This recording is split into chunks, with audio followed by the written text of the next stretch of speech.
Salutations élèves, c'est Mister Soli alias Fio et on se retrouve aujourd'hui pour la vidéo sur le deuxième chapitre d'histoire. Démocratie fragilisée et expérience totalitaire dans l'Europe de l'entre-deux-guerres. Et comme toujours, pour débuter ce chapitre, nous commençons par l'introduction.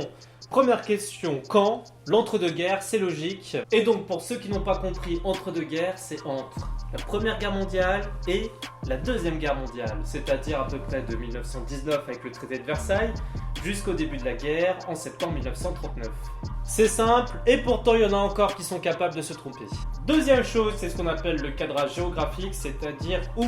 Eh bien c'est simple, il s'agit de l'Europe. Troisième étape, les définitions. D'un côté nous avons les démocraties, de l'autre les régimes totalitaires. Et une démocratie, généralement, vous savez tous le définir. Si on prend littéralement, ça veut dire pouvoir du peuple. Démos, la population. C'est pour ça que quand on parle de l'évolution de la population, on parle de démographie. Et Kratos, le pouvoir. Je savais que j'aurais dû faire grec à la place du latin.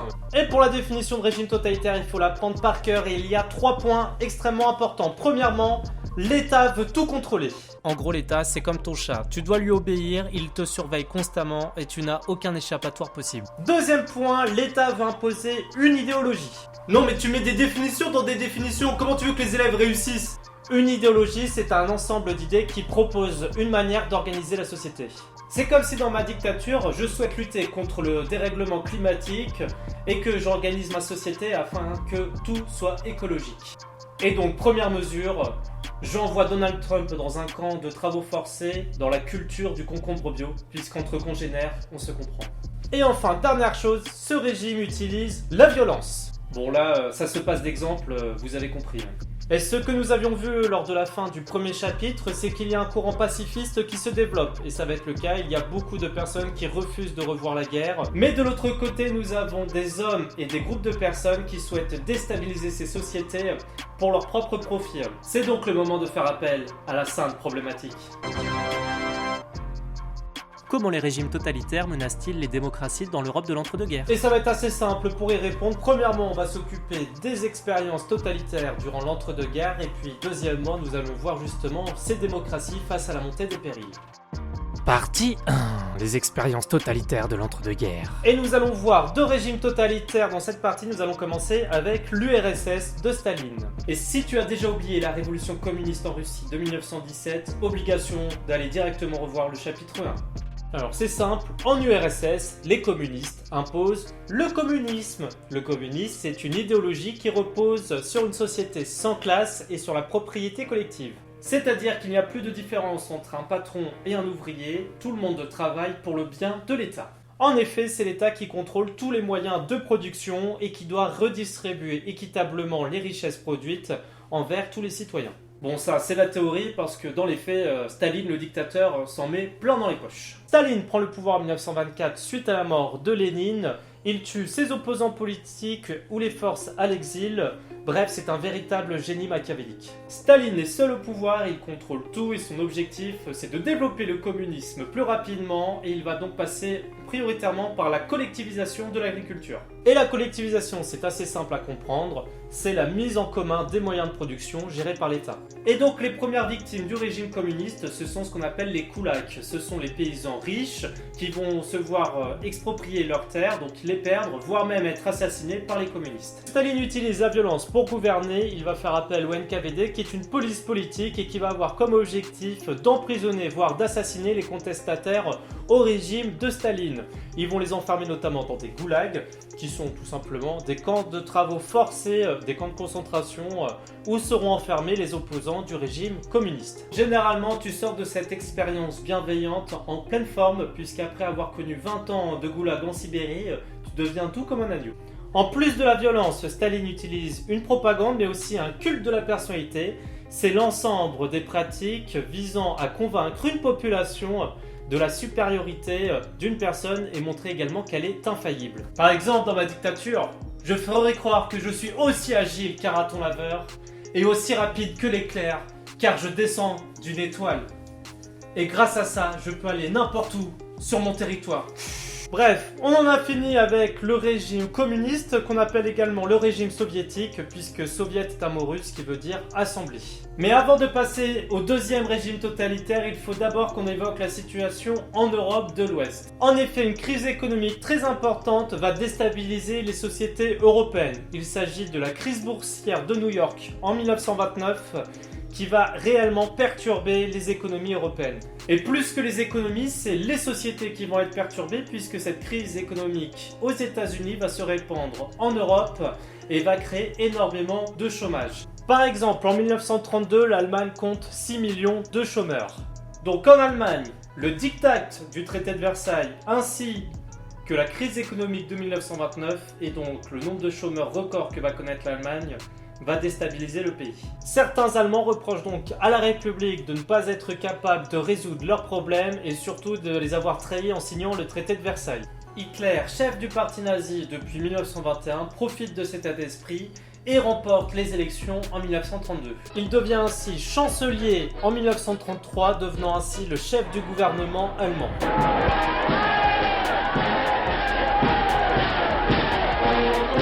Dans la nuit du 27 au 28 février 1933, le Parlement allemand, le Reichstag, est incendié et ce sont les communistes qui sont accusés par Hitler d'être responsables de cet incendie. Hitler profite de cet événement pour suspendre les libertés démocratiques et il profite d'une loi du 24 mars 1933 lui donnant les pleins pouvoirs puisqu'à partir de maintenant, il peut rédiger des lois qui s'écartent de la Constitution. Hitler instaure une dictature. Seul le parti nazi est autorisé et les élections sont supprimées. Et la spécificité du régime nazi tient à son idéologie. Pour Hitler, la race supérieure, les Aryens, doivent lutter contre la race inférieure, ce qui sont les Juifs. Hitler va donc mettre en place des lois antisémites. Par exemple, en 1935, les lois de Nuremberg interdisent certaines professions aux Juifs, mais également les mariages entre Allemands et Juifs. Mais les nazis vont aller encore plus loin dans l'antisémitisme avec notamment la Nuit de Cristal qui aura lieu dans la nuit du 9 au 10 novembre 1938 où Hitler va ordonner des assassinats contre les Juifs mais également des déportations et on compte environ 30 000 Juifs qui vont être déportés suite à cette Nuit de Cristal. En plus de ce bilan humain, ce sont également les synagogues et les commerces juifs qui vont être affectés par cette Nuit de Cristal. Bref, vivre dans un régime totalitaire, c'est affreux. Et justement, comment les démocraties parviennent-elles à résister face à la montée de ces différents périls? Et nous allons prendre l'exemple de la France qui subit de plein fouet la crise économique également de 1929, le chômage et la pauvreté augmentent et des émeutes anti-républicaines voient le jour en 1934. En effet, en février 1934, les ligues d'extrême droite se réunissent, elles luttent contre la démocratie, elles sont anti-républicaines et provoquent des émeutes devant la Chambre des députés. La situation est tellement grave que la police est obligée de tirer dans la foule et une quinzaine de personnes au minimum va succomber à leurs blessures. La République française est donc en crise et face à cette crise, les partis de gauche décident de se réunir afin de défendre la République et les valeurs démocratiques. Ainsi, en 1936, voit la naissance du Front Populaire qui est la coalition électorale entre le Parti communiste français, la SFIO, l'ancêtre du Parti socialiste, et le Parti radical.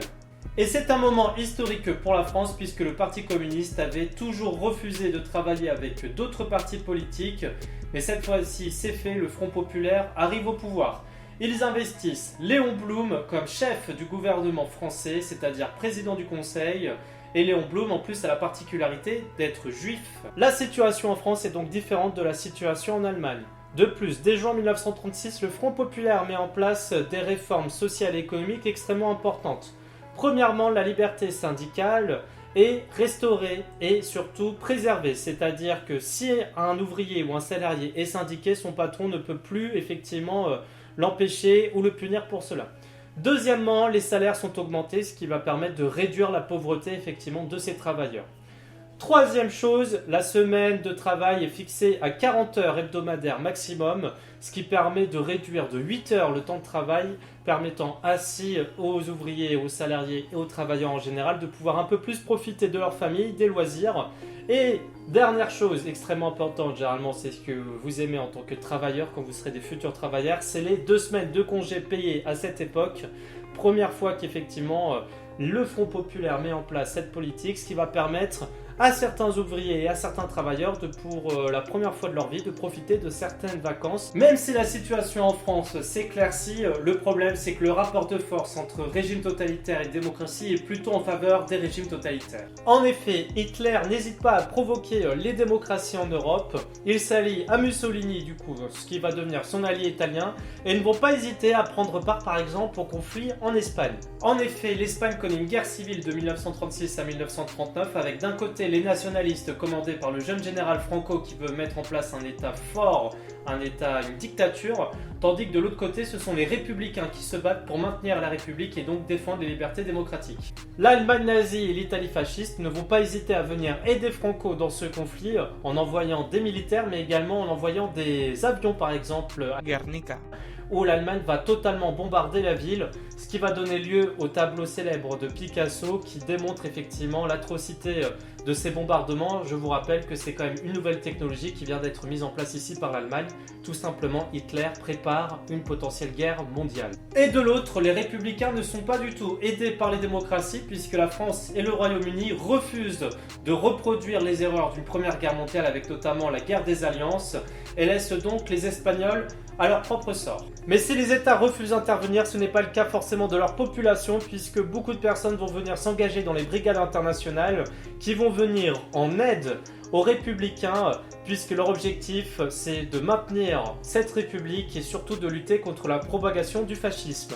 Pour les aider, l'URSS de Staline, le communisme, ennemi du coup des nazis d'Hitler, ne va pas hésiter à envoyer du matériel militaire et des conseillers militaires afin d'aider ces républicains. Mais cela ne sera pas suffisant puisqu'au final, c'est Franco qui remporte la guerre et qui devient donc le dictateur de l'Espagne. La République espagnole s'effondre. Mais Hitler va plus loin dans les provocations puisqu'en 1938, il annexe l'Autriche, peuple de langue allemande. Son objectif, c'est de réunir le peuple germanique. Il va également annexer les Sudètes, une région germanophone de la Tchécoslovaquie. Or, la Tchécoslovaquie est une démocratie alliée à la France et au Royaume-Uni. Mais les démocraties en ont marre des agissements d'Hitler et en plus il s'en prend cette fois-ci à une démocratie, donc une conférence de Munich est mise en place pour essayer de trouver une solution.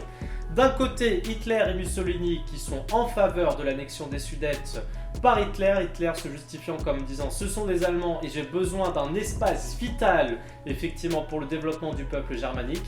De l'autre, Daladier, président du Conseil français, le Premier ministre britannique Chamberlain, qui ont comme objectif, eux, d'empêcher les agissements d'Hitler. Le fort courant de non-intervention qui prône dans leur pays le pacifisme les pousse à accepter un accord avec Hitler. Ils lâchent donc leur allié, la Tchécoslovaquie.